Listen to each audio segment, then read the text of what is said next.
महाराष्ट्राचे दिवंगत उपमुख्यमंत्री अजित पवार यांच्या विमानाचा अपघात नाही तर घातपात झालाय असा संशय व्यक्त करणाऱ्या आमदार रोहित पवार यांनी मुंबईत दोन पत्रकार परिषदा घेतल्यानंतर शनिवारी थेट राजधानी दिल्लीमधील 6 जनपद या शरद पवारांच्या निवासस्थानी तिसरी पत्रकार परिषद घेतली आणि जे मुद्दे रोहित पवारांनी मुंबईत मांडले होते तेच मुद्दे रोहित पवारांनी दिल्लीत मांडले।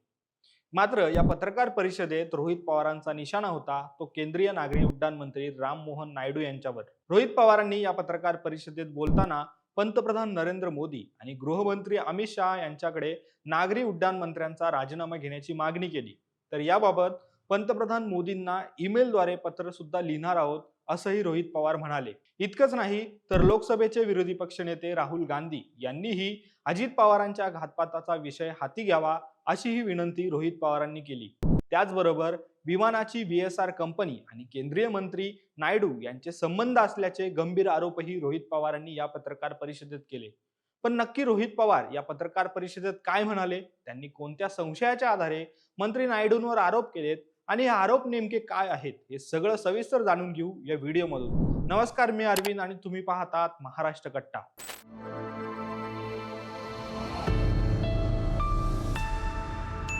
राष्ट्रवादी काँग्रेस शरद पवार पक्षाचे आमदार रोहित पवार यांनी अजितदादांचा अपघात नाही तर घातपात आहे असा संशय व्यक्त करत दिल्लीत घेतलेल्या पत्रकार परिषदेत सुरुवातीलाच केंद्रीय नागरी हवाई उड्डाण मंत्री राममोहन नायडू यांच्या राजीनाम्याची मागणी केली।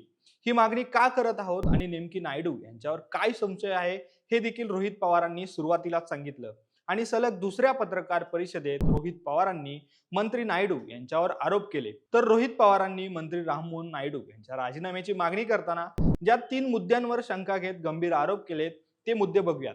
यातला पहिला मुद्दा आहे तो म्हणजे अजितदादांचा अपघात झाला त्या दिवशी नायडूंनी केलेलं विधान।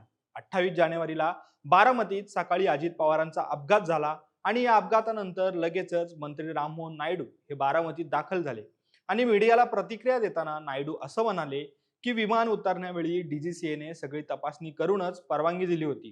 त्याचबरोबर VSR या विमान कंपनीच्या मागच्या वर्षी सगळ्या चाचण्याही पूर्ण झाल्या आहेत आणि विमान चालवणारे जे पायलट होते त्यांना 15,000 तास विमान उडवण्याचा अनुभव होता। याशिवाय विमानाबाबतही कोणत्याही सुरक्षा विषयक त्रुटी नव्हत्या असं नायडू यांनी मीडियाला बोलताना त्यावेळी सांगितलं होतं आणि नायडू यांच्या याच विधानाचा संदर्भ देत रोहित पवारांनी हा मुद्दा उपस्थित केला। अपघाताबाबत कोणतीच चौकशी आणि तपास झाला नसताना देखील मंत्री नायडू यांनी VSR कंपनीला क्लीन चिट देणारे विधान का केलं असा प्रश्न विचारत रोहित पवारांनी मंत्री नायडू यांना टार्गेट केलं। तर नायडू यांच्या विधानानंतर रोहित पवारांनी उपस्थित केलेला दुसरा मुद्दा म्हणजे तो आहे VSR कंपनीचा आणि नायडू यांच्यात संबंध असल्याचा। रोहित पवारांनी पत्रकार परिषदेत दाखवलेल्या प्रेझेंटेशन मध्ये आंध्र प्रदेशचे मुख्यमंत्री असणाऱ्या चंद्रबाबू नायडू यांच्या तेलुगू देसम पार्टी आणि VSR कंपनीचे कनेक्शन असल्याचा मोठा दावा केला। यात रोहित पवार असे म्हणाले की हेरिटेज फायनलाइज या कंपनीने VSR कंपनीला आर्थिक मदत केली आहे आणि या कंपनीवर चंद्रबाबू नायडू आणि त्यांच्या कुटुंबातील लोक संचालक आहेत। म्हणूनच चंद्रबाबू नायडूंनी केंद्रीय नागरी उड्डाण मंत्रीपदी राममोहन नायडू यांना बसवलं आहे। तर VSR कंपनीचे मालक VK सिंग यांचे चंद्रबाबू नायडूंच्या कुटुंबियांशी व्यक्तिगत नातेसंबंध आहेत।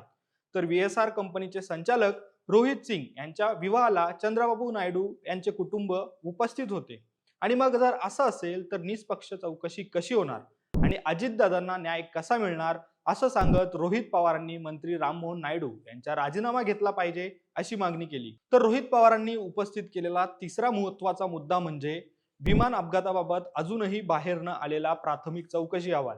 अजित पवारांच्या अपघाताचा प्राथमिक अहवाल 15 फेब्रुवारीला येणार होता, पण 21 फेब्रुवारी आली तरी अजूनही हा अहवाल का आला नाही असा प्रश्न रोहित पवारांनी उपस्थित केला।